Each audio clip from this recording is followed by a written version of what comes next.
Welcome back to Talking Shop with ShopSaver. In this podcast, we like to tackle the CNC industry specifically and really talk a little bit about business in general. Hopefully, you'll find some entertainment throughout it and hopefully some education. But the next episode starts right now.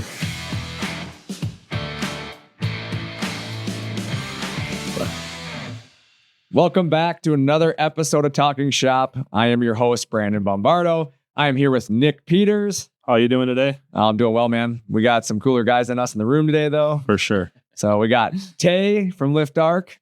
What's going Walker on? from Lift Arc. Hey guys, nice to be talking to you. How are you guys doing? Good, man. Thanks for having us out. Dude, we are pumped to have you guys here. We are stoked. Yeah, we're pumped to be here, man. It's been a long time coming. You know, it's been several fun years of working together and various projects. And it was weird to me, like when I started to think about it, I'm like, we've worked together a long time and you've never been here. Like never. It just never worked out to have you guys like here, your schedule, our schedule, but like, well, we're in Southwest Virginia, right? Right. Y'all are up yonder here. You're saying it's not like right around the corner? No, well, and the flight was easy. Yeah. Well, it was about How was the Uber ride? It's so funny. You should ask. Well, it was strange. Like you were mentioning yesterday that Minnesota has an interesting relationship with Uber. Yeah. It's not. Yeah, it's an interesting relationship. But we left the hotel and typed just like you would normally go to the Uber app and type in the company. Right. Because that's how Google Maps works. Right. Like I shouldn't have to put in the address. And it said, oh yeah, ShopSaver, here it is, 11 minutes away or whatever, go. And I was like, okay. I should have realized that was a red flag because you told me the hotel was only a few minutes away. Yes. I'm like, red flag number one that I ignored. Yep. It took us to what I now know was your first shop. Yeah. After your dad's garage, this was the first building. Right. And so we pull up to this signless industrial area. Yeah. Like, is ShopSaver in here? And there were some body shop guys outside. Probably outside doing burnouts. No, they were loading some broken car on a trailer. But, we looked the way we were, just lost in the sun, looking at our phones, like, what are we doing? And he goes, what, you guys looking for somebody? And we said, yeah, ShopSaver. And he goes, oh, they haven't been here in years. And I'm like, oh, no. And meanwhile, the Uber's like, he's peeling out. Yeah. And the guy's like, is the Uber coming back? He goes, no, he told us to get out. He has an appointment. Whatever that means. I'm not even sure he's an Uber driver. So bad. Awesome. Well, but then Hunter, so the digital marketing guy came to our rescue. Yeah. He texts me. He's like, I'm leaving. I have to go get Tay. They got left in a parking lot. Idiots, man. These southern podunk guys just can't navigate. Well, not your fault that Uber messed it up, but yeah, it's funny. We've decided not to make you Uber anymore. We picked you up and dropped you off for the last couple It's times. great. It's way better. Well, they say if you don't want to be responsible for doing something, don't do it well. It's true. I'm just trying to prove that we are incapable of driving and navigating. Like, hey, Walker, check this out. I'm going to save us like $47 in Ubers this week. More than that. Ubers ain't cheap out here. No, that's true. Hey, Brandon, we ended up in Chicago. There you go. Same flight too. Yeah. I'll come get you, I guess. But yeah, no, it's fun. I mean, like I said, all joking aside, like I said, glad to have you guys here. You guys filmed yesterday? We did. Yeah. Thanks for the preliminary tour, man. The factory is amazing. Yeah, it was fun. A lot of people were pretty excited to see. I mean, it was pretty cool. We had a training class yesterday, and Nick, I don't know if you were down there when this happened, but as you know, we had the training class, and one of the guests of the training class, they're literally in the training, running the machine. Tay and I and Walker walk into the room, and the guy just leaves training class, walks over, like, you're the reason I bought a CNC machine from these guys. Like, it was Javier. Shout out Javier. Yeah, shout out to Javier. He pointed at Walker? No. Oh, no. It's Tay. It's definitely Tay. That never happens. I do try to grab the camera from his hand sometimes and flip it around like, you don't get away that easy. Yeah. But I'm also the editor, so I just got that. Yeah, good fail. Point. You have way too much power. Fail. But it is that didn't make it. It is fun though, like when meeting people, because we're made in several ways aware of how many people either bought a machine because of our videos or we're the reason they know about you guys, or not that you don't have your own it's channels, fair. but we're all playing the same game, right? And it's fun to be like reassured that it's having an impact. Well, I think any one of us in business, like, we put a lot of energy into what we do. Oh, sure. And it's like, it's nice to have that gratification that the energy I put in is actually worth it. Like somebody actually likes it, you know? Yeah. So no, I agree with you. Like you're right. We have our brand and whatnot, but let's not, hide behind the fact that there's definitely people that learn about us because of you guys, and we appreciate it. And so, Brandon, I've made you so much, so much. But I honestly appreciate that, like that factor of like our relationship, that I know that people literally find us from you. Yeah. It's like, so it's reassuring even for the energy we've put in, like to working together is like, obviously these kind of events and doing things like, it's been fun all along the way. I mean, even like PRI, you and I had a lot of fun at that PRI. was a blast. Yeah, we had a lot of fun at PRI. I was looking through that footage and I was like, I should have gone. I tried to get you all this time. Yeah. It was funny yesterday walking in here. We walk up to the sales floor and like all these sales guys, a few, like I knew Travis. Yep. I'd never met Travis, but I knew you said Travis. I'm like, you're the guy I bought the first machine from. And you made the joke, of course, was like, damn, you still bought it. Yeah, I can't believe it. He's the first guy you talked to at Shop Saver that you still bought. That talked to Travis and gave us your credit. Yeah, I can't believe that. But all these guys were like, oh my, there he is. Yeah. Guys whose name I hear 20 times a day. Like, my favorite was Gio's reaction. Dude. You walked in, you're like, thanks for helping me. He's like, who are you? He's like, I help 1,000 people every day. Now that I'm used to. Like, that's the normal human reaction. Like, who's this guy? Yeah. This is so funny. He's on a call too. Like he's on a call out there. We walk in and he's like, I'm sorry, what? Who? Yeah, I'm working here. Yeah. You guys are screwing off. That thing I did for you helped. All right, cool. Yeah. He's like, I'm doing that on the phone right now. Can you tell the boss? Did I do good? Yeah. He's like, I did good. Yeah. That's funny. Well, current events. We're gonna start with that. Our current. Well, hold on. I gotta hit the button. Current events. Now it's official. It's official. The production budget here is it's great. astronomical. It's great. That's why you had to take an Uber and we didn't send it home. Yeah, that's why the limo didn't pick you up. Should have. Did you hire a voice actor for that? Yeah, that was a voice actor, and that's not me. We should hire that guy for us. Yeah. I think he's a little too expensive. But we got IWF coming up August 6th through the 9th, Atlanta, Georgia. Booth number A10100. If you miss us, you are blind. It's the first booth. You walk in the door and it is us. It also sounded like the Clutch song. Yeah. 10001. We're gonna play that on the loudspeaker the whole time. Clutch is sick. No, I remember it. Yeah. Yeah, it's a good. That's a great way to remember it. Just remember that. Okay. Yeah. But yeah, we are booth number A10100, Atlanta, Georgia, August 6th to the 9th. We will be there with the IS and the ISA models. So we're excited to show them off. If you got nothing going on those 3 days, you should come hang out with us. So we'll be there. For the layman, what's IWF? It is the International Woodworking Fair. Oh, cool. Yeah, and it's like the largest woodworking show in the world, if I'm not mistaken. Wow. It's massive. It's a huge show. Pretty awesome. We're going to have April Wilkerson. So she will be there in the booth first 2 days, I believe, if I'm not mistaken, or first day for sure. Yeah, so we're pretty excited about that. So there'll be some cool things going on, but yeah, it's a router show. So yeah, really, well, you can bring other equipment there, but it's mostly woodworkers. I mean, obviously it started as the woodworking fair and now it's like evolved it's so big that now it's like, if you cut plastic, we got that. If you cut aluminum, still got it. Yeah, like, like teetering into. Like we brought a plasma machine the last time we went and we sold it. Like, so, I mean, people are still there buying other things. Yeah. But it's definitely a woodworking show.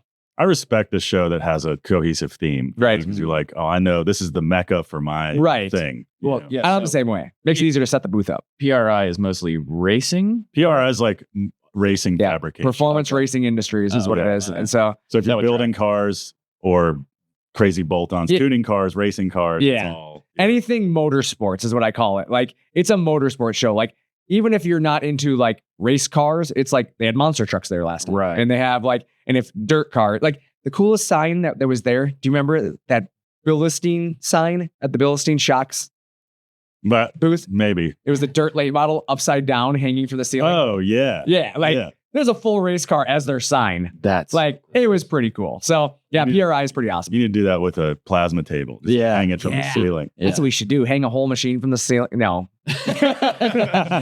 Well, this goes to our conversation yesterday about dropping one off the roof. Yes. Chris wants to drop one off the roof to show how strong the frames are. Just if you do it, you can't not call us. Yeah. We have to be. You have to be. You'll be the one releasing the button. Yeah. We're gonna let you release the button. Brandon, if I throw my machine off the roof, do I get a new one? Yeah, there we go. Hey, That would be pretty fun. wait, no. Well, what if we strap Aaron to it, one of our coworkers, and have him fall with it? I feel like Aaron's gonna get hurt. That has a lot of problems. Yeah, I feel like that's a lot of life.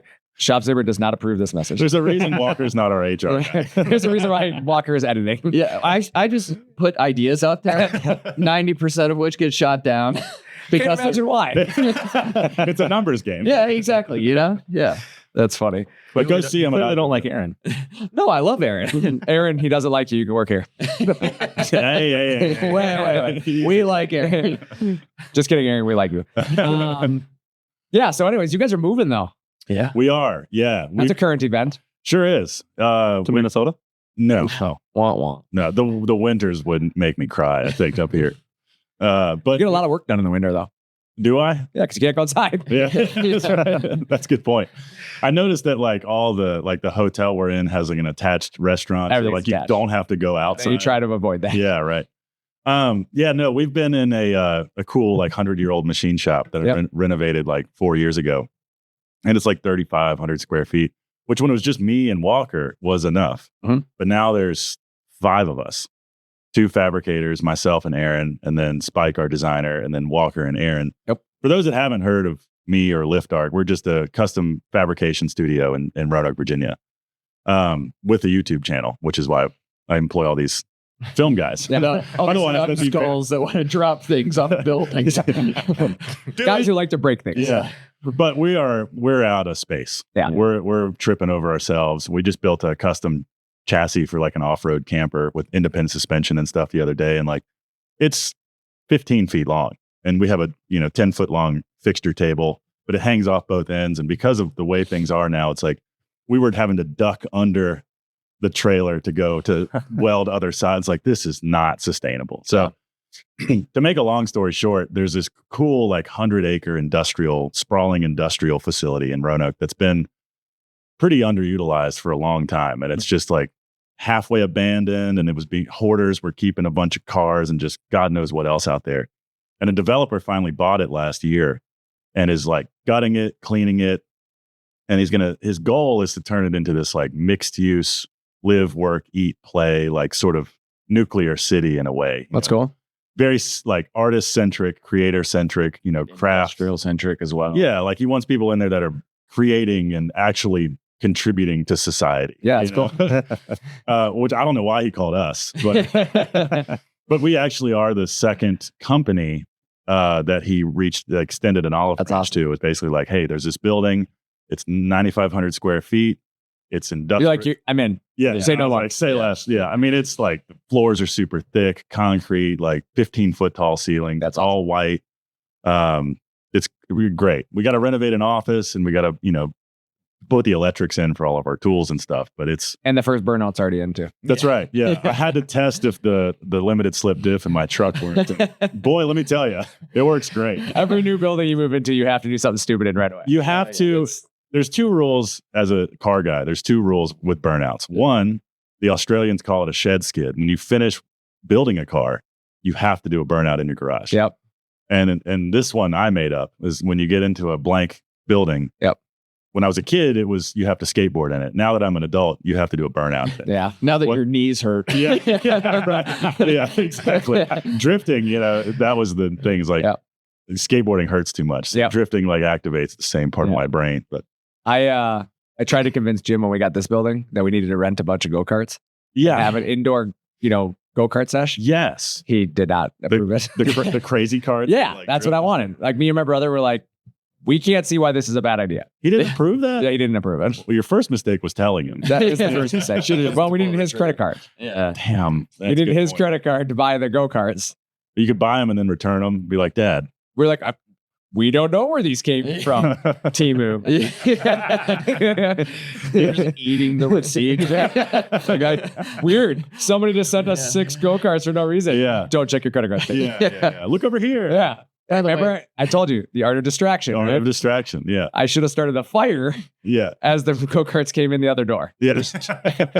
By the way, Tay, you were saying that this new property is 100 acres. Might be a little easier to get around on some go-karts. Yeah. Oh, you're saying we need some company go-karts? I mean, I may have just made the mistake of telling you and not using your credit card. See, it's not as easy as you thought. I'm like feeling my pocket. Like, did they steal my wallet?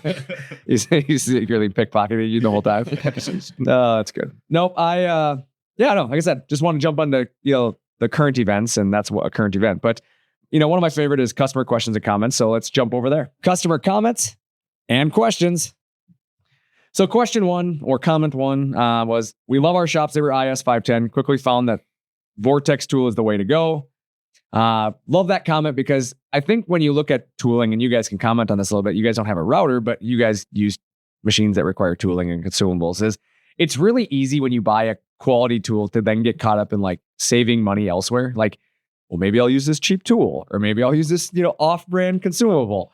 And I think that's like the number one mistake people make is they buy quality tools and then they use crap consumables. Mm-hmm. And I know there's gonna be somebody out there that's gonna blast me on the internet right now, like, oh, they're not crap. I do well with them. You're right. You probably have found something that can work well. Like, there's nothing wrong with saying that. But like a quality tool, especially in a router, makes a world of difference. Like the Vortex tools are not cheap. Like, I'm not gonna deny it. Vortex isn't gonna deny it. They know that. But like, they're made here in the United States.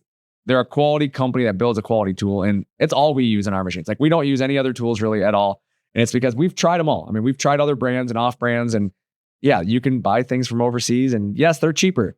And you're like, well, if I break one, I'll just buy another one. Well, the problem is you end up buying so many of them and you're breaking, and the quality of finish is just not the same. That's kind of my feedback on that. So that comment like resonated with me because it's something that I think it's missed, is that like, good quality tools make a world of difference. And a lot of people, once they try a quality tool, they start to notice that. And they're like, maybe I should be using these tools more often. It's like, it's just nice to not have to clean up a bunch of stuff when you're done, right? Almost every time I've bought like, cheap alternative consumables for welders or plasma cutters or something, I've almost always regretted it. Yeah. And it was, and especially with, I mean, like you said, we don't have a router, but I do have like a Bridgeport mill and stuff. Like, I've bought, the cheap eBay, quote unquote coded, mills for anything. And the first cut might be fine. Yeah.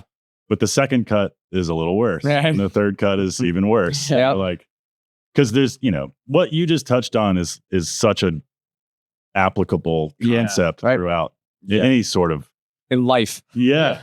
It was like buy once, cry once. Right. Yeah. Like, that's sort of why I went with Shop Saver in a way. It was like, because I get, you talking about like getting feedback online, I get roasted in the comments all the time. We have to tell Tay like, oh, no, just put the phone down. No, I literally come in our Monday morning meeting and I'm like distraught because I may have like been reading comments when I woke up, and I'm just like, guys, nobody likes us. It's not working. And Walker and Spike are like, you have to stop reading.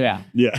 I was the same way with Shop Saver. Like, I take it personally. Like, I listen to a lot of it, and that's why we address them here in this section. And, like, second comment or question we had was, can we add a tool changer to our machine in the field?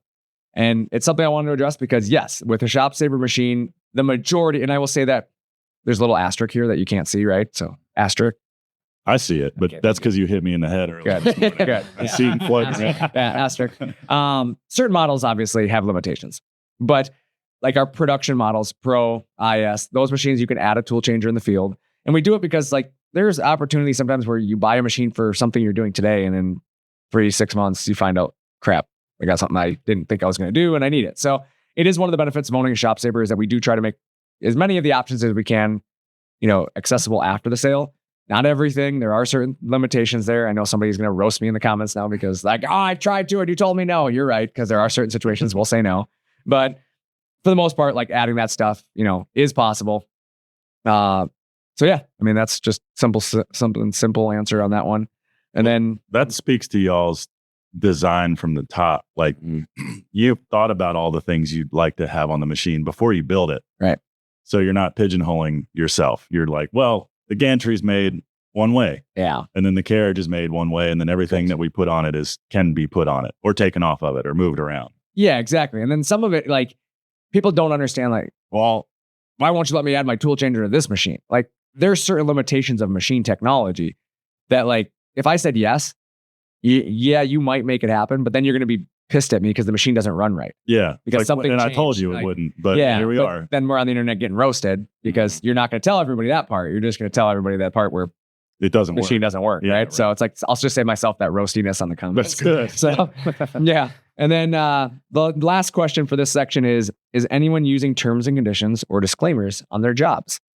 Which was in our, What a strange question. well, it's in our user group is why. Like, so as a customer asking other customers, Oh, right. like when you're selling a job, are you using terms and conditions? And I will openly say, does shops ever use terms and conditions? Yes. Yeah. Did we use terms and conditions 10 years ago? No. Like, we used to operate very much so on a handshake. Mm-hmm. Like, it was just how we were. Like, it was my dad, me, my brother. Like, yeah, we're going to build your machine. Cool. Give us some money.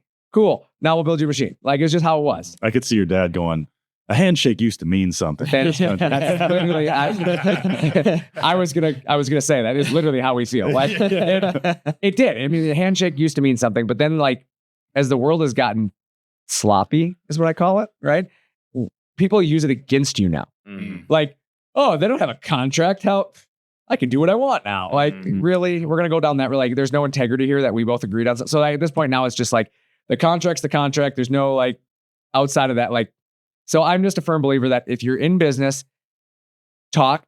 Actually, I had a customer of ours comment on this exact question this morning on my way here, and I read the comment at my desk, and he made a really good point. His response to this customer's question was, he was in law enforcement for like 30 years. And he's like, obviously, when I got into business, I started to talk to other, companies and whatnot, and people he knew, lawyers, things like that. And he said his best advice he could give you is talk to the professionals. Let them write the contract. Let them write the terms, because then they're the ones liable for the way it's written. And Oh, yeah. like, don't try to, like, yeah, you could save some money doing it yourself, but like, just protect yourself. Well, I got a very valuable piece of input from a lawyer one time. I would use those like Law Depot or whatever, those websites that you can generate legal documents with. Yep. And a lawyer one time was like, yeah, that's great. Are you going to go to court to enforce that document? Mm-hmm. Are you going to back it up? Right. How do you intend on reinforcing? Like, a document doesn't mean anything Right. without the Legal backing. Yeah, exactly. Yeah. That's why it's like, And I'm like, oh, yeah. got it. And I think that's why, like, when we first started, we didn't have those documents because we weren't going to do it. Oh, Right? I mean, sure. it was my dad, me, and we were going to be like, really, this is what we're going to do. Well, there's a thing that's like, I say this about people. It's like, I'll trust anyone until they give me a reason not to. Agreed. Agreed. Sometimes to a fault. Like, Yeah. sometimes, like, there's a red flag. I shouldn't trust them. Oh, But I'm boy. like, Yeah. but they haven't done anything wrong to me. Yeah. So, hey, how Yeah. you doing? So Yeah. everyone else has told me that they are terrible. But Yeah. Well, a personal example is we were talking about it yesterday.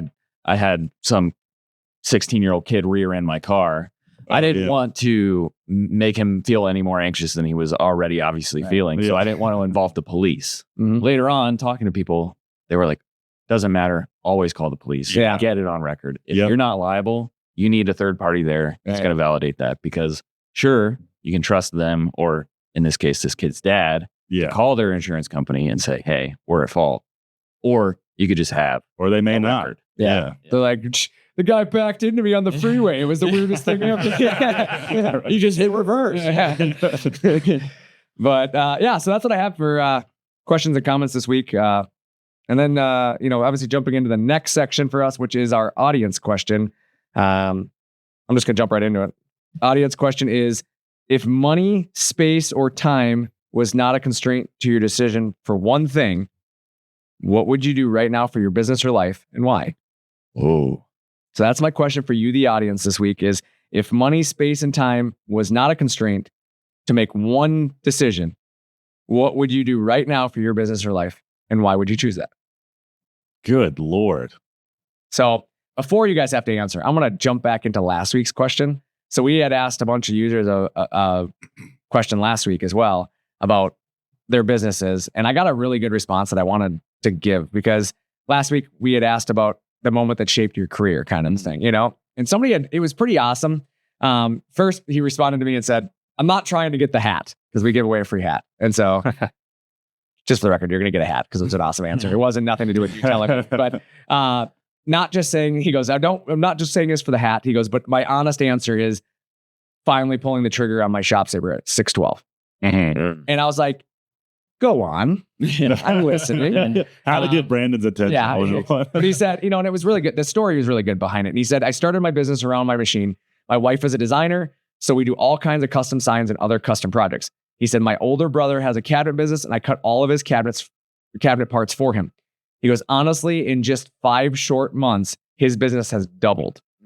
Wow. Which is a testament to what these machines do. Like a business that's already existing runs his brother had a business. It's not like his brother was like, oh, what do I do? Oh, CNC machine. Like his brother's a cabinet maker. Doubled the business in 5 months because of a CNC machine. Right. And then he said that he's also been cutting cabinet parts for other shops. And then the shop saver's, been able to cut a bunch of nylon details for, custom fabrication and other shops in his area. And he goes on to talk about, that the shop saver is shaping his career every day still to this day.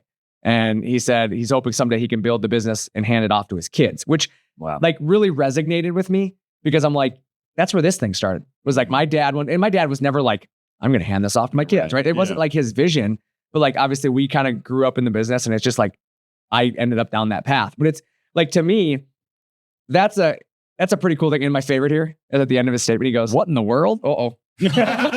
Well, that's what he said. That's what he said. What in the world? You couldn't do that again if you tried. I couldn't try that. I don't know what out there. That was solid. As you can see, we're really professional at this show. But he said at the very end, this is my favorite. He goes, I can build a business that I can hand off to my kids. Or at least be able to fire one of them someday. I can hit that button again. Yeah. What in the world? So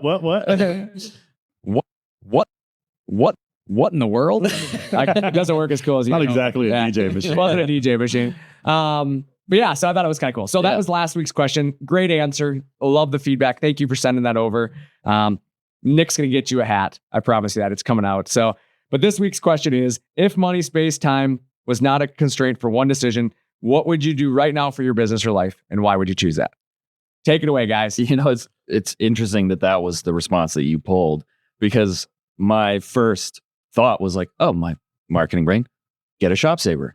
But then the more I thought about it, to Tay's dismay or pleasure, depending on the day, go on. My coworker Spike and I, we've had quite a lot of fun with the machine that does not involve cutting. So you may or may not have seen it, but we used the marker attachment to draw the Mona Lisa on our shop saver side. So if I had my own machine and was just able to crank out drawings, I would do that 24/7. Yeah.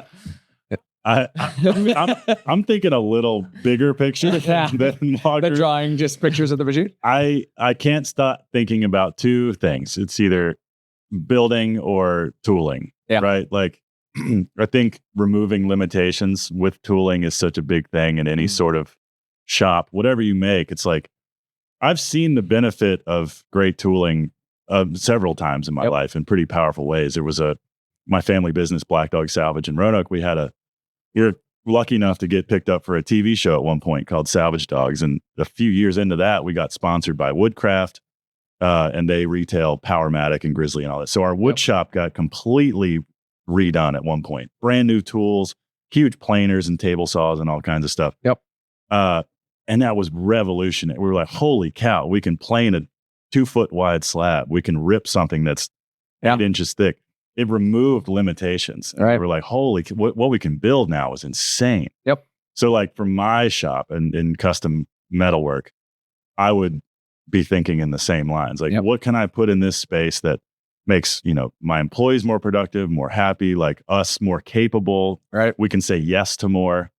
So it would be a full front to back revamp in tooling, That's band saws and whatever else. And, 12-foot sidekick and, a router of some sort. Like that's awesome. Just find all the pitfalls and fix the problem with new tools. Right. I get you that. Because 12-year-old me is like, yes, new tools. And I'm just over here like, oh, you're finally talking about getting me that cotton candy machine? Nick, what would you do? Employees happy? I would not get a cotton candy machine because that stuff is disgusting. What would you, do you have one that you would, space, money, time. I mean, the first one for me, I think, was I would just upgrade all my camera equipment for my photography business. Yeah. Like, obviously, I have nice stuff that does good work, but there's always like new technology, better lenses, better everything that you could up your game for. So I think if I had that'd be the first thing I would. Yeah. Cameras are a wormhole, man. Oh, yeah. You can just go down the gear rabbit hole forever. For sure. Yeah. Well, yeah, and similarly in my vein, a decked out editing rig would be like top of the line. Mm-hmm. Kay knows this. It's a not so subtle hint. I have like I have a story about this. I have like 10 different like stimulation devices going on at a time. Well, hold on. Hold on. Wait a second. This is a family show. You're gonna need to be more specific.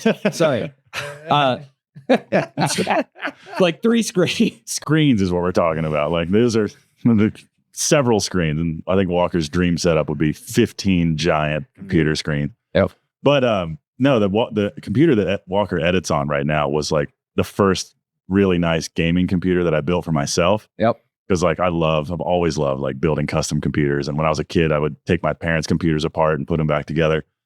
I built our server for our office. So we have like a 30 terabyte server that I built by watching YouTube videos. Like, how do I get used enterprise hardware from eBay and put it all together so that I can run 14 hard drives at the same time? Which is what kids are thinking about. Yeah. Listen, keeps me out of trouble.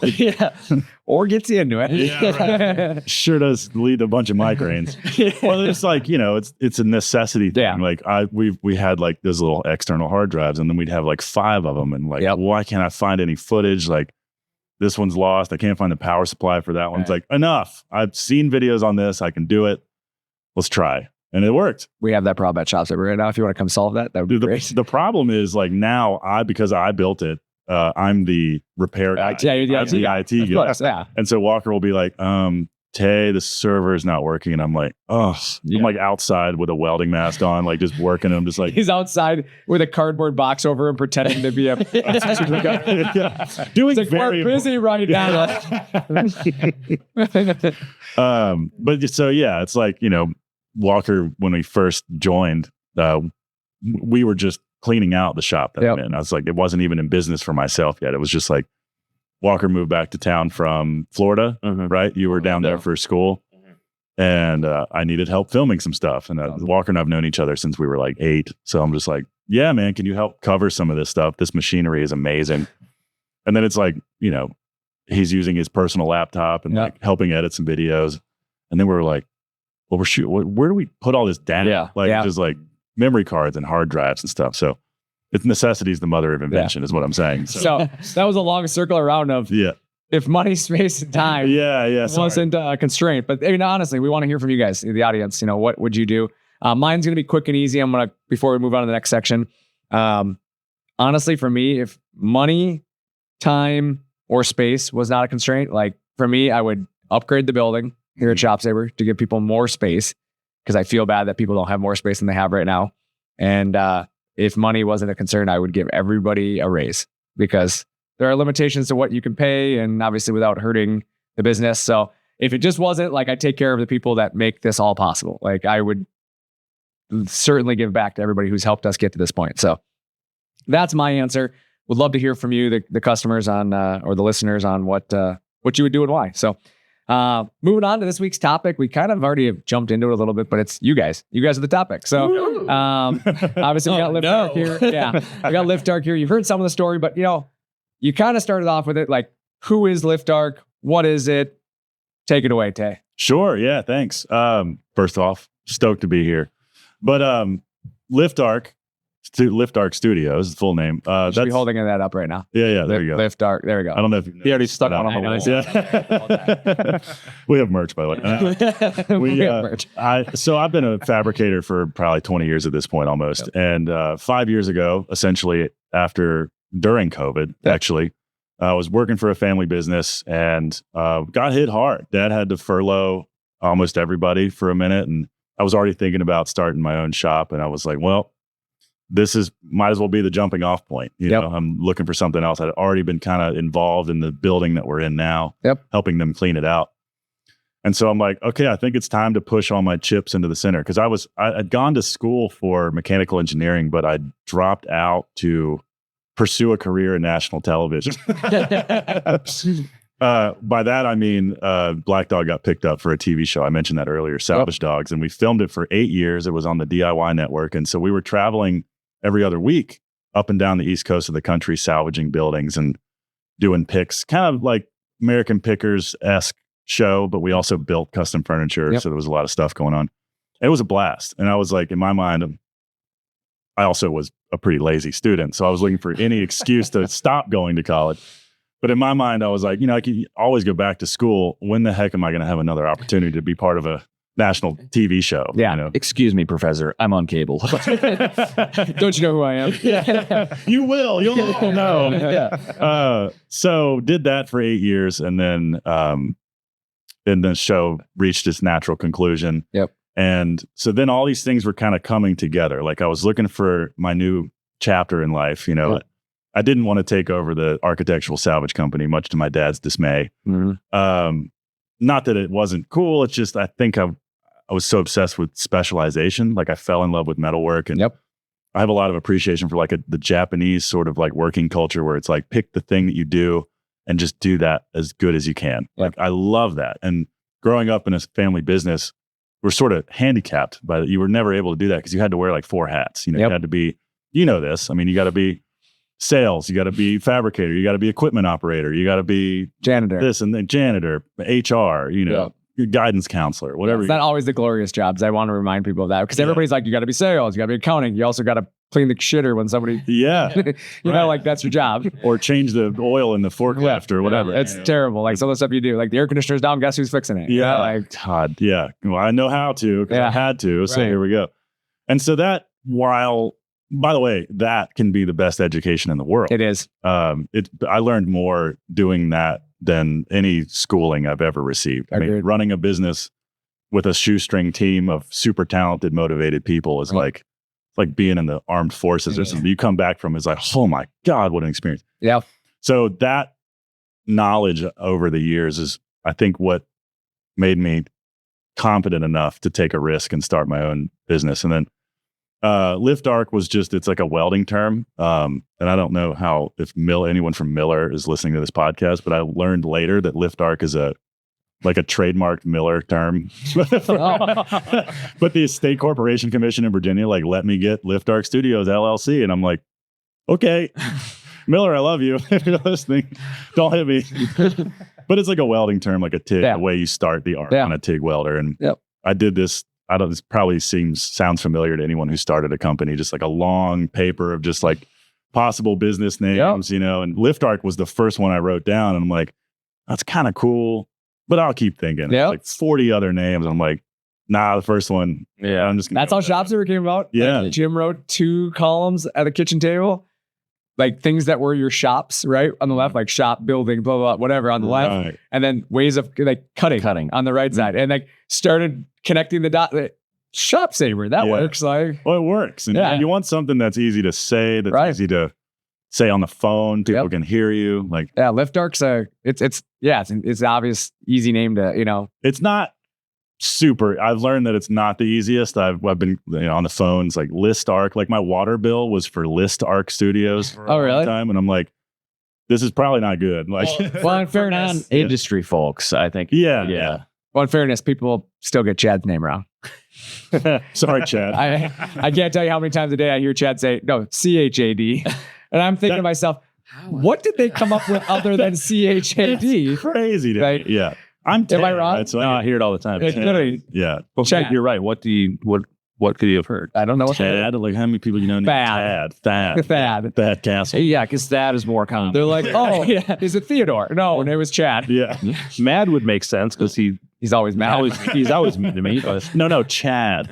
I'm very Chad at you. No, right? Chad is mad.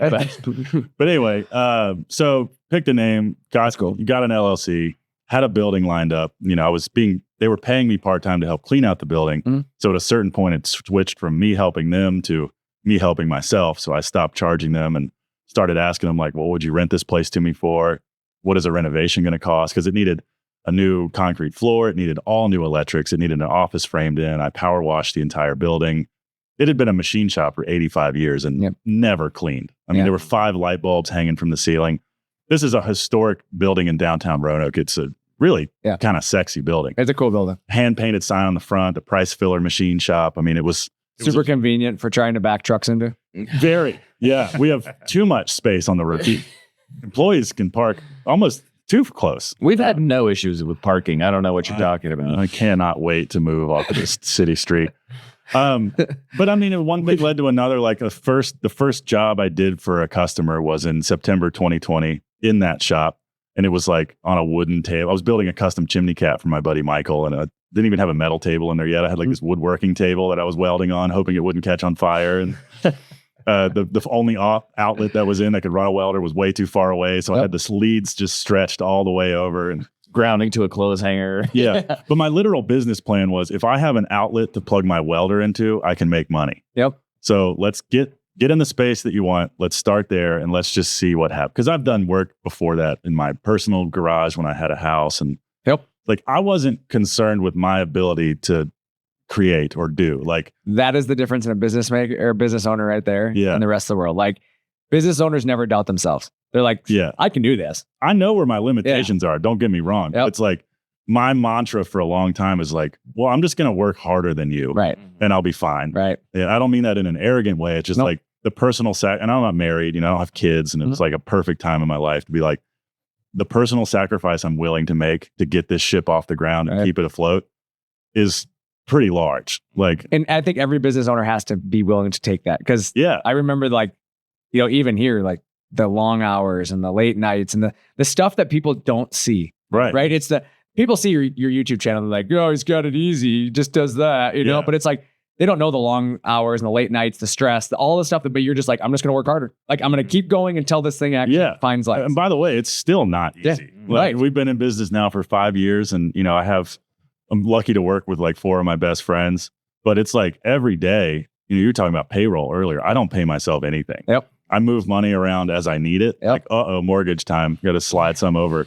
But like QuickBooks is really good about telling you where all your money goes. I'm just like, it's all contractors and payroll. It's like, it is 90% of where all the money goes. And I'm just like, but I want that. Like I find this position to be incredibly lucky that as you said, I feel the same way. I wish I could pay everybody more to the point where they're like, we know you do. Stop saying that. Like you don't have to keep apologizing for it. Because it's like a startup kind of culture right now at my shop. It's early.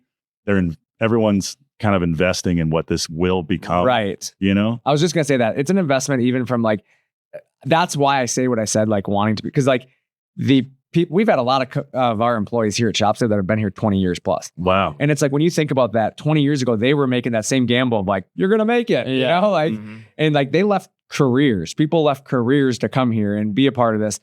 And it's like, to me, it means a lot that somebody's willing to put their time and energy into us and their faith. Right. Like maybe my personal needs aren't getting met the way I'd like them to right now, but I believe in this machine. Right. I believe in this company. That's awesome. Because also there's a lot of freedom. I mean, our people at LiftArc have, I would like to say a decent amount of freedom. I mean, as long as you didn't say too much, because no, I am for sure, all my guys will know this. I'm for sure guilty of like being a bit of a, like when I get stressed out, I have a habit of being a bit of a micromanager, it's just like, because you're just obsessed. Guilty. I see you and I could talk about this forever, but it's like when all you're seeing is like either whether it's waste you're trying to mitigate or like efficiency, things that aren't being efficient, or like you're just pressed up against the glass with money and you're like trying to make it all work. Your brain just starts looking for problems that you can solve. That's human nature. How can I make this easier on me? Like, how can I make this hurt less? Well, there's got to be a better way. Yeah, and it just like, it doesn't always manifest in the most fun guy. Right. Like, and so it's what are you talking about? No, I know who I am, man. I'm painfully aware of who I am. I'm the same way. I tell people that, like, I want to have a fun and great time every day. But the business side of me comes out when things are stressful and you're like, and I'll be the first one to walk up to you guys. I'm sorry, I've been a real dick this week. Like, I say it to them because sometimes we just have those weeks where it's just like, things don't go the way you were expecting them to go, or there's just a lot of stresses in the world already, and then you have a week where you're just like, why can't something go right? Yeah. But I think that's easy for your employees to understand. Yes. When it's something that doesn't happen. Well, they see it all. Like it was very infrequent that something like that happens. Your employees know that that's not the culture that you have, and that's not going to be the way it always is. It's not the way I want to be in that moment either. Right. It's just like, he's just, because they're all friends. And that is one of the good thing about working with friends is like, they know me, I'd like to think. And so it's like, oh, there must be something going on. Correct. Well, right. Well, And also he read the comments on YouTube again. Get off YouTube. Nuke it. Well, and they're good at holding me accountable too. Yep. You know, like Spike especially. Maybe it's because his wife is a counselor, but he'll be like, if it's been a particularly stressy week, it'd be the end of the week. He's like, hey man, I'm gonna go have a beer. Yeah. And I'll just be like, look, we know you've been stressed. You don't have to take it out on us. Like, you're right. I'm sorry. I'm not too prideful to admit when I've been a dick. Nick's my Spike. Yeah. Well, good. Yeah, Spike on his business card is our morale coordinator. That's what happens when you make your own business. But that's when you work at a great place, though, when you know that you can have a conversation with a boss or a manager, and it's going to go the right way. Yeah. You can be open and honest, right? And they're not going to just get mad at you and say you're fired. Go. No. You know what I mean? Right. Yeah. It's a good relationship to have that way, so you can express those feelings back and forth, and everybody understands. Yeah. Nick's always the guy that walks into my office. And he's like, "So, how you doing this week?" Yeah. I'm like, "I must not be doing well if you're here right now." So, how do you think this is going? He's like, "How would you rate yourself?" Well, right now about a 2. Yeah. Yeah. No, it's true though. So. I guess you're jumping kind of ahead of here in Lift Arc. So Lift Arc, I was kind of hearing the backstory, kind of obviously what you guys are, but where do you see yourself in 5 years? Like, what's the industry growth? Where do you see yourselves going? Like, obviously, what's your goals? What's your hopes? Yeah.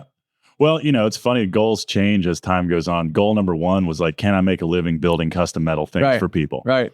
Several years in, it's like, yes, it turns out.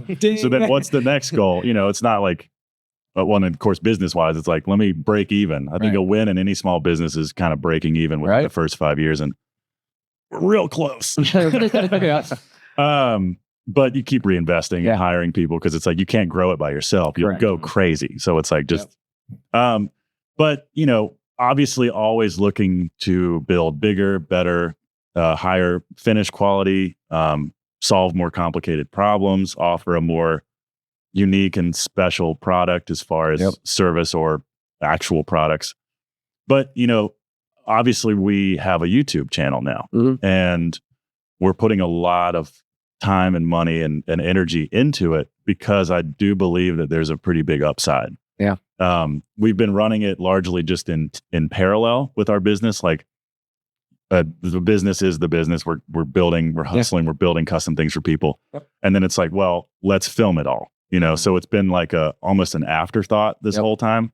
And as we're expanding now into a new shop and I'm taking a loan out to pay for that and stuff like that. It's like, well, we might as well have the YouTube be something we're investing in at the same time. It's so we brought on our buddy Will, who's he's way overqualified. If we're being honest, he's 35 years of film, television experience. He's incredible. And it's like, well, let's just put a time on it. Let's put 3 months of money and effort into really producing nice videos and maybe doing builds that aren't for customers, but we just want to do them because they look cool on camera. Because you can get paid from YouTube, but then you can also partner with people. That's why we're here. Yeah. Is the momentum we established on YouTube is we got on your radar. Yeah. I think I've started that, but you were receptive to it because of how it all worked. And we've been able to do that several other times too. We have a welding sponsorship, other things. So there's direct compensation from YouTube, and then there's the ancillary stuff. Yeah. You have merch to sell, you have a Patreon, which we do, and then, direct maybe in-kind sponsors or hey, we'll pay you this amount a month to feature our ad in your videos. That's cool. So it's you kind of have to have, if your goal is to be sort of a media forward company, you have to it's like roots on a tree. You have to sort of tap into the water wherever it is. Yep. And so I would say, as far as a 5-year goal, we're trying to transition more into the media YouTube side. Makes sense. Because it's fun and we might as well try. Right. but I never want to lose the side of the business that builds, the best custom metal products for people. And so the idea would be for our core group that is very creative and loves to have fun to strengthen the YouTube side, make that part work, and then hire for the production metal work. So we never lose that ability to like create custom things for people, but then we get to like do this thing. So onward and upward. How hard could it be? Yeah. Seems easy. Seems like a simple plan there. Yeah. I appreciate it. Jumping into the next segment, which is one of my favorite. The internet. Well, it's broken. Internet is always broken. It goes back to our comments. I like to do this section because it's about like people say stupid things in the comments of everything. Oh yeah. And it's like, I don't like the internet trolling. I've never liked that side of the internet. And so I decided I have a podcast. We can make fun of those people, Yeah. So I just pick out random things and we talk about them. And honestly, this week I'm making fun of everybody out there in the racing world because IMCA Racing is what I race. Yeah. I race dirt cars. Everybody knows that. IMCA released a fabricated chassis this week. You and I saw it at PRI. We were down there. Yeah. And it is now officially released. And when they released it, when you release anything, a price tag is released. And the internet lost its mind because it's like $3,000 for a fabricated chassis on a frame. What? Yeah. And so that was generally people's response. $3,000? Yeah, $3,000. How are they making any money? Well, so people think it's too much. People think it's people think it's the other way. Yeah. So as a fabricator, you have the right a tubular chassis? Like no, it's so all of our stuff runs on stock like frames. Yeah, yeah. So like right now, to build a race car, I have to go out and find a G body, right? Like a mid-80s car, tear the body off it, get it cleaned up, generally have to sandblast them, re-weld them because they're rusted, and find one that's usable. And if at that point it's straight, then you can build a race car. Right. So you go through all that and build a race car, and they're like, well, I buy those things for $500. And then you take all your time and energy and do all this stuff. But to me, I thought yes, it drives the cost of racing up. My concern with a fabricated frame is somebody's got to weld it together. Somebody's going to be smart enough to figure out how to tweak it for an advantage, right? Wait, you're saying fabricated frame, like the C-channel frame rails are being made? Like it's a kit, and then you weld it together. Yeah, like you build your own frame. But you have to weld it together. Yes, you have to weld together. So $3,000 is a kit, and then you have to put it together. What's the benefit? It's just new and it's brand new. Strong. Just a straight to rip it. Yeah, it's brand new, straight, clean. Like you don't have to mess around with it. So I started to figure it out, and I'm like, I still think it's a win. It's like, still not that big of a deal. Like nobody is forcing you to use them, first off. So all these people who are losing their mind, like, oh my God, that's stupid expensive. Yeah. You go to the junkyard and find the cars and still do it the old school way. I'm going to buy a frame. I know my frame is straight, true, right, blah, blah, blah. Well, I have a perfect parallel to this in roll cages for cars. Like there's a company out of California, Cage Kits. Yep. Rob Parsons' company. They 3D scan the inside of a car. Yep. And then they CNC bend and notch a full tube roll cage. It's an awesome company. And I've welded several of these into cars before, and the joinery is phenomenal. Right. If you've ever built a roll cage, I can build a custom cage from scratch, but it takes me probably 2 weeks. Yep. And you'll screw stuff up. You bend pipes wrong. You waste material. You have to spend a ton of time measuring. These Cage Kits cages they cost like $3,000. Right. But you can have one in a car in like 3 days. Well, that was my point. It's like the time I have to take driving to the middle of nowhere, whatever. Yeah. Because I finally found a car that's usable, right? Got to go there. Then you got to haggle with the guy that's got this old farmer who has it sitting in his field. Like, hey, I'll give you 600. And he's like, it's 1,000. Yeah. 700, 1,000. Yeah. 750. Get off still my 1,000. So then you finally get the car after you've realized you're not going to get it cheaper. Then you got to drive all the way home. So now you have your fuel, your time, all of that. So I don't know if you guys are aware of this, but I got a business kind of dealing with. Sounds like kind of money. Yeah. So like being gone isn't always easy. So then you get it, take the body off it. Now you've got a bunch of crap you got to throw away. Yeah, you got to go to the scrapyard. Yeah, because like you don't just throw, well, I don't need this door. I'm going to throw that in the garbage. Like you can't do that. So it's like you got to throw away the stuff you're not using. Mm-hmm. And then you got to sandblast the whole thing. And then you start to find out really where the rust is. Well, because you're up here in the Rust Belt. Yeah, exactly. That's exactly it. So you start to find that. And then now you have to re-weld all the seams and stuff that's really not great for racing because I don't want my frame to break.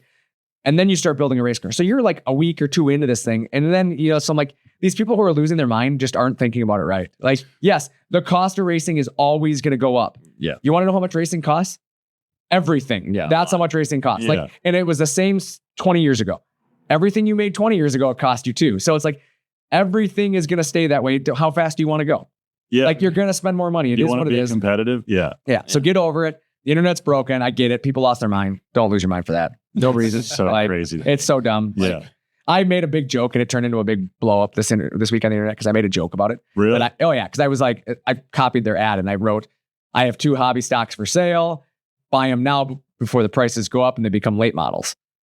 Like, people took it as me like shunning IMCA. Like, oh, you wrecked. Like, people took it that way. Uh-huh. And I even got a message from some people that worked within IMCA and they were like, well, I don't think, I'm like, whoa. I wasn't taking a shot at you guys. Like, I'm taking a shot at everybody else. Yeah. Like, I'm like, I'm going to buy a frame. Like, I don't care. And so then I had to go back and reiterate that like, not a shot at them. I'm kind of making fun of the people who are upset, Yeah. So it is what it is. But yeah, moving on. I know this episode's gotten long. Sorry for everybody listening, but we're having fun. Or you're welcome for the content. Yeah, exactly. Right. Yeah. Yeah. So motivational quote of the week. Nice. Sometimes later becomes never. Do it now. So that's this week's motivational quote for you is sometimes later becomes never. Do it now. Don't I know it? So Yeah. that's why I say it is because like I think it fits the mindset of most business owners. Like, oh, I'll buy that later. Mm-hmm. Oh, we'll upgrade that later. Oh, we'll hire that person later. We'll move into that building later. And suddenly you get so busy with business, you forget what you were going to do later. Mm-hmm. So it's like sometimes just do it now. Like if you need the space right now, it's time to do it. Like move. You're doing it, right? Move. It's the greatest thing you'll ever do. It's nerve-wracking. Mm-hmm. But once you have it, you're like shop safe, perfect example. Yeah. Like we moved to this building, we're like, oh my God, what are we going to do with all this space? Oh my God, we're not. It's gone. Like, dang it. Like everything we've ever done, hire a person. Oh man, should we hire this person? Like, yes, we should have done that. Yeah.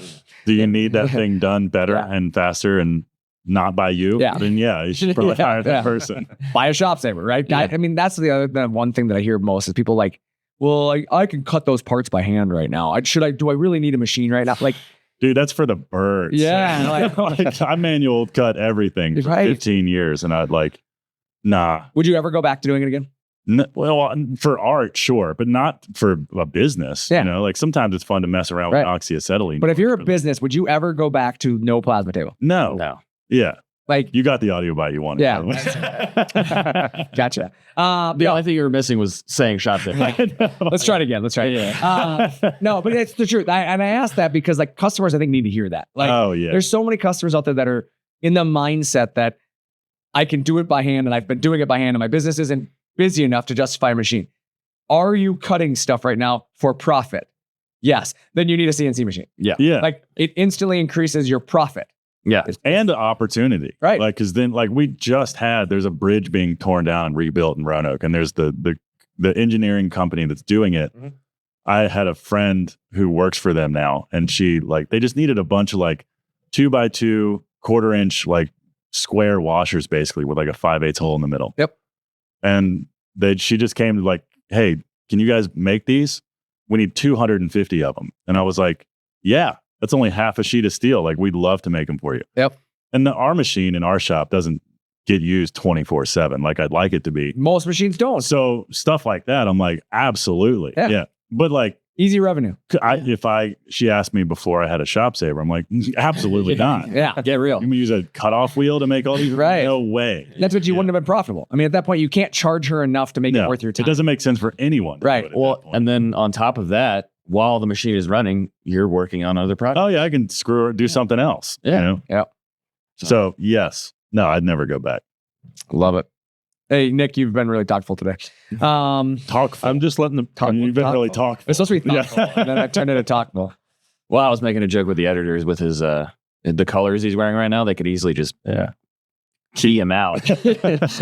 Replace him. I'm just taking it all in, man. I'm learning. Your green screen, Yeah. Purple screen. purple screen. Yeah, for those of you not listening or watching, Nick's got the brightest purple jacket on. The I've ever brightest seen. purple. Yeah, It's like Barney purple. it's nice. I like it. You're not the first person to say that today. I know. I like Be it. the last. Probably not. But no, Nick is here. I just want to make a point of I'm that. It's just Oh, there you are. Well, I just like to let the smart guys talk and just take it all. Well, why were you letting us talk? Yeah. I was learning. I learned something. Too bad. You learned from us. Oh, no. I learned that it's okay to have multiple screens and watch multiple things while you work. You do that anyways. Working so far. Only on Thursdays and Fridays when golf is on. Yeah. When the majors are on. That's it. I loved it. When 4 days a year. When Nick started working here, like he's big into golf, obviously. He's like got his screen like kind of propped. Yeah. So like I'm working, we're good. Like, Yeah. And you can tell he's trying to be respectful, like, but he wants to listen. So he's like listening. And so he's, as I walk by and he's like, oh, I'm just listening to it. And I'm like, I don't care. Yeah. And so like first few times he kept doing that. Like, oh, I'm listening. And I finally one day walked up and opened the screen and I'm like, we should watch it instead of listen to it, and he's like, okay. So now it's like, they're always up and I just walk by. Like, yeah, I'm a huge Tiger Woods fan. Like, don't know anything about golf. I'm gonna be honest. I'm terrible. Oh, but Tiger's the man. I'm a Tiger fan. Like, always been a Tiger fan. So ask him every week. I walk by. I'm like, Tiger winning yet? Yeah, how's Tiger doing? And he's like, no, he's not winning. I'm like, he's not. Maybe next week. Like every week. Yeah. Like, but it's just what it is. Like, and I don't care. Like, because it goes back to what we were said. Like, mindset is like, if that keeps him like going, like, I don't care. Like, that being open on your desk, I know you're doing your job. And when you're not doing your job, then we'll talk about the computer being open. You know what I'm saying? Like, until then, I'm going to trust you. It was a big game changer when I realized that Walker's brain works better with stimulus. Right. At first, I was like, not only were you like using my Netflix and Amazon, and everything, which I didn't notice until I look at my stream and I'm like, who's been watching? What have I been watching? But also, I can't be that mad because I'm still stealing my parents' Netflix. So it's like that. It's like that trickle down effect. How are you still getting away with that? Yeah. How are you still getting away with that? My dad got kicked off of mine a long time ago. I got kicked off my in-laws a long time ago. Let's change topic. Yeah. New topic. But it's like, then, and also our other office guy, Spike, is a big sports guy. Yeah. And he loves getting Walker to agree to horrible bets. And so I don't pay attention to sports at all. And Spike is like, hey, this team is really bad, but I will do double or nothing if they win. And I'm always like, take it. Yeah. So then all of a sudden, you got me. So then all of a sudden, Walker's like watching March Madness and all this stuff. And I'm like, why are you've never been into sport? And I'm like, oh, it's the bet with Spike. You're trying to see if you're going to win or not. Well, I probably also have some sort of undiagnosed condition, like where stimulus. Oh, yeah. Well, it's called ADHD. Yeah. Meanwhile, Spike's in the corner of the shop counting his money. Oh, yeah. Spike's Walker's 100. Yeah. Walker's 100. Yeah. Walker's 100. Yeah. So, yeah. That's awesome. Well, don't ever bet your beard. I did that last year. Lost his beard. Yeah. It was bet his beard on fantasy football. Bad news. Oh, God. I could have told you not to do that. Yeah. He's very good at sports, and he found out he wasn't good enough at sports. That goon in HR took me to the cleaners. Yeah. You guys have a lot in common, it seems. Yep, it happened. So, final thoughts from us. My final thought of the week is just, keep it real in your shop. Obviously keep having fun, keep enjoying yourself, but, always focus on moving forward. Find a way to improve something this week. The next week or so, as you're thinking about your shop, just pick something small, something in your shop that, you can work on and just set a goal. That's what I've always said, is that it doesn't have to be massive goals. You hear a lot of things that we've talked about today, but sometimes it's just getting through the week with, an attitude change. It's something simple as that, saying, hey, you know what? I had a rough week this week. Next week, I'm going to make sure that I have a better week. Start every day. As I start everything with a motivational quote. Start yourself out with a motivational quote for the week and just see if that helps build on that energy and hopefully drive you where you need to go. So that's my final thoughts. Nick, what's your final thoughts this week? Everybody needs to be nice. Don't be a D. Don't be a D. I like that one. That's always my favorite. That's my go-to every week. That's your go-to every week. Well, I'll kind of put a cap on our experience here as well as our overlaps in business, and is that one of the things that we strive for as a channel specifically is like authenticity and nothing too kind of phony or staged, and we often riff on that kind of thing. And I think that's also what draws us to you guys. Just when we were walking around on our tour, and we can just sit here and riff with you guys about anything. And then it's nice to see the human side of a business. Right. Yeah. Be real. Yeah. Be real. You got any final thoughts, Tay? Drink water and stretch. Drink water and stretch. What just happened? Lots of water. Yeah, there you go. Lots of water. No, obviously, like I said, we enjoy having you guys here. Thank you guys Thanks for having us out. So yeah, absolutely. So as always, we appreciate each and every one of you listeners listening to us every week talk about things that a lot of times don't matter, but hopefully you find some humor in it and you've had some fun with us. But again, we appreciate you tuning in every week to another episode of Talking Shop. I forgot what I was going to say. Thanks for listening. I cut you off. Multi-track recording. I cut you off. Sorry, my bad. Digital Brandon cut. Digital Brandon cut you off. Yeah, as always, like I said, we appreciate you guys. Thanks for coming out, for spending time. We got a big day ahead of us. TC it's kicking off here in 15 minutes. So we should 15 seconds. 15 seconds. Get around there quick. By the time they hear this, it'll be out. Yeah, it'll be out there at TC. So yeah, we're excited. But like I said, with that, I'm Brandon. I'm Nick. I'm Walker. And I'm Tay. Thanks for talking shop with ShopSaver.